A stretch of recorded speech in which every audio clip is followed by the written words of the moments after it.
Bhadrak municipality 18 ward निज पौतृक संपत्ति घर करने को केन्द्र करी गंडगोल 7 जन आहत। भद्रक मुख्य चिकित्सालय भर्ती घटना जनापड़ी जरीना बीबी तांको पौतृक संपत्ति घर करने को काम आरंभ करथिले। तांको पुत्रा भिक्की रखी तांको परिवार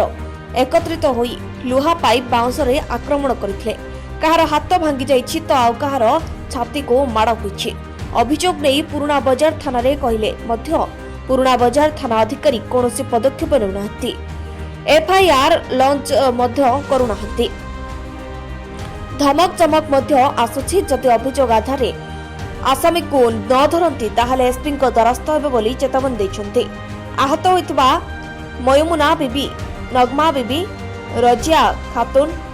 आसिफा खातून मुख्य चिकित्सालय चिकित्सित होइछन्ति। मोर जो काम होउथिला घर काम स्टे ऑर्डर लागिथिला 3 मास पर वैकेंसी करिक आनिकी थाना को जनइला परे मो काम को जाइकी प्रेजेंट हेली काम हैला मो जुड़े हैला परे सैयद मकसूद अली आउ तांका पुओ बिक्की सैयद बिक्की अली दाऊद अली ए माने तांका मामू को ठिया करी आउ जे ना कालो आउ टिकी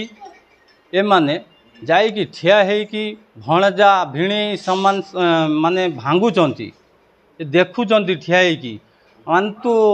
कालो जे तांको भणजा को जोग दउची तू बाउंस आनिकी भांग से कहला परे भांगी छे। आक्रमण करले से बिक्की आ दाऊद अली आ कालो आ मकसूद एही माने ये आक्रमण करले मो माँ आ मो दी भौणी आउ जो हैंडिकेप अच्छी जड़े ताकू गुड़ को बाची इटा जो कांथटा पड़ला मो माँ अट्टा को आउ मो भौणी को जो पाइप रे बाड़ला मो मुंड को मार था मो भौणी हाथ देखदेला ता हाथटा फ्रैक्चर होती आउ मो माँ हाथ फ्रैक्चर होती आम जो जाड़ी भौणीटा हैंडिकेप अच्छी ता गुड़ को भी माड़ होती आ छुट्टी कुनी झील मो भाणीजी ता आठू उपरे या बाबद रे मुझे थाना बाबू जनइली एफआईआर टा देली लेखिकी तार मो माँ देले एफआईआर देला परे तापर मु एटी कामर व्यस्त ना मेडिकल जीवी ना काम संभाली मु चाहूँगी न्याय जदि न्याय न मिलला मु बहुत टर्चर हेलिनी माने बहुत टर्चर कले मत मु लास्ट को मु परिवार को निया लगे मरीजी सांगर मु आउ किछि आउ मु उपाय पाऊ ना